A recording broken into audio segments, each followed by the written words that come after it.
Hepinize merhaba arkadaşlar. Ben İsmail. Kanalıma hoş geldiniz. Bugün sizlerle birlikte protez saça evde boya uygulaması yapılabilir mi? Bunun cevabını arayacağız. Protez saç ünitemi başımdan çıkarıp bir mankene takarak bunu çok kolaylıkla yapabilirim. Ama sizin böyle bir imkanınız olmayabilir. Bunu göz önünde bulundurarak ünitemi kafamdan çıkarmadan boya uygulaması yapacağım. Bunun detaylarını da sizlerle paylaşacağım. Boya yapmak istememin benim açımdan birinci sebebi saçımın rengini şu an biraz açık buluyorum. Özellikle daha kuruduğu zaman daha açık görünüyor. Bunun için rengini biraz koyulaştırmak istiyorum. Bunu yaparken de sizin de evde protez saçınızı boyamak istediğinizi düşünerek bu videoyu çekmeye karar verdim. Boya işlemime geçmeden önce birkaç küçük dipnot vermek istiyorum. Ben öncelikle saçımı komple bir ıslatacağım. Bunun nedeni de boya işlemini hızlandırmak. 20 volümlük bir oksidasyonla hazırlayacağım ve saçımı ıslattığım zaman da bu oksidasyonun onlara düşmesini sağlayacağım. Bu da saçımın daha hızlı bir şekilde rengini alması ve boyanın protez saçımda daha fazla kalmamasını sağlayacak. Onun için saçımı öncelikle bir ıslatacağım komple, sonra da boya işlemime geçeceğim.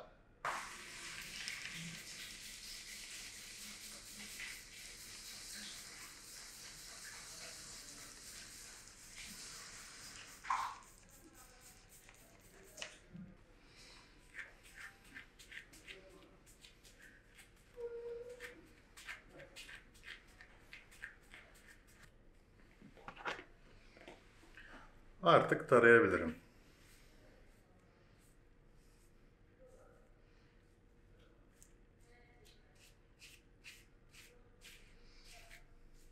Öncelikle kendi saçıma süreceğim. Sonrasında protez saçıma uygulamaya devam edeceğim.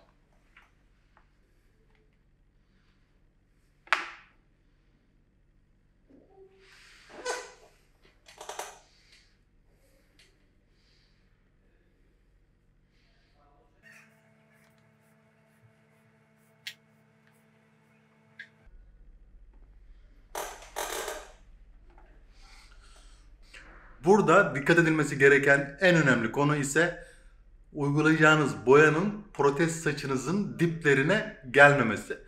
Diplerine geldiği takdirde boya bir koyuluk sağlayacaktır tülünüzde ve dipleri daha koyu görünecektir.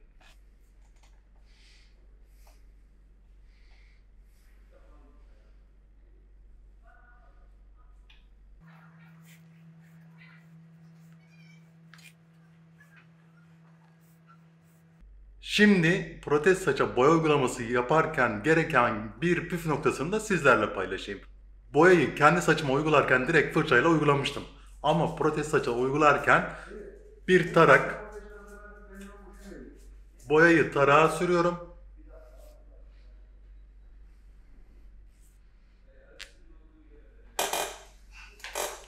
Gördüğünüz gibi boyayı tarağa sürüyorum ve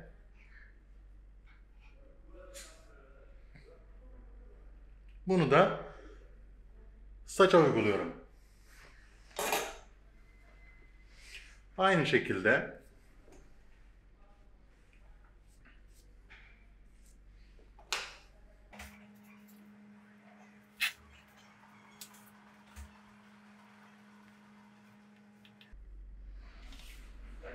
bunu yapmamdaki amaç boyanın direkt diplere, tülün üzerine yapışmaması. Tamamen üstten uyguluyorum. Şimdi anlatımıma kısa bir ara vereceğim çünkü boya işleminin eşit renklenmesi için hızlıca sürmem gerekiyor.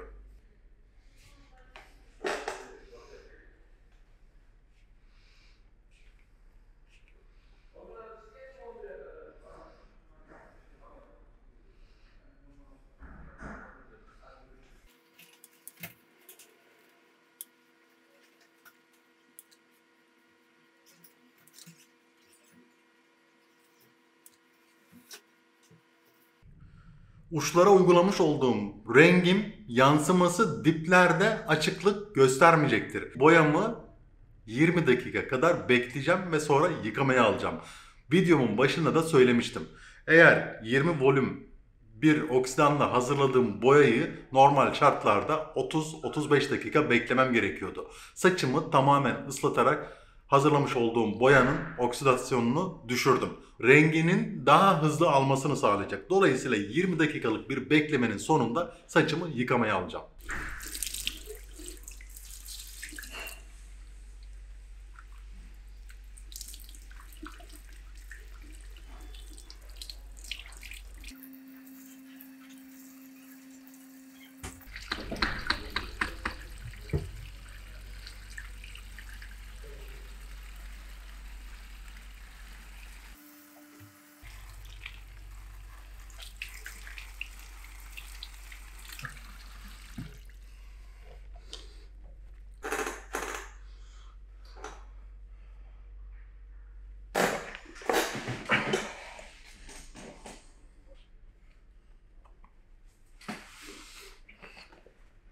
Saçımın yıkama işlemi bitti. Şimdi artık gördüğüm kadarıyla koyulaşmış. Kuruyunca tam rengini göreceğim tabii ki.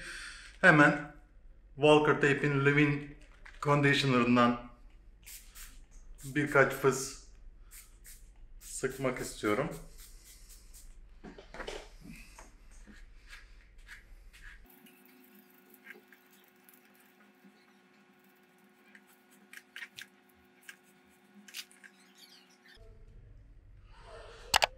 Benim için sevindirici olan tarafı permamın zarar görmemiş olması. Bildiğiniz gibi daha önceki videolarımı izlediyseniz bu protez saçıma perma yapmıştım. Ve şu an hala permamın sağlam kaldığını görüyorum. Çünkü boya işlemi permaya zarar verebilirdi. Yani en azından ben böyle bir ihtimali göz önünde bulunduruyordum. Ama gördüğüm kadarıyla gayet şık. Şu an ıslak tabi biraz koyu durabilir. Ama kuruduktan sonra bunun gerçek rengini görmüş olacağım.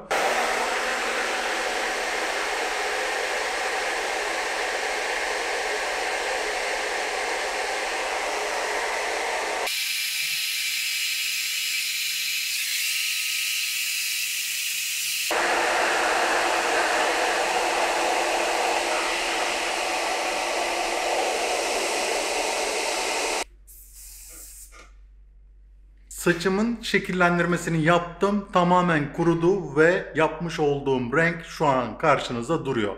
Bu bir önceki saçımın rengine göre beni daha fazla açtı. Saçımı daha ön plana çıkardı ve daha netleşmesini sağladı.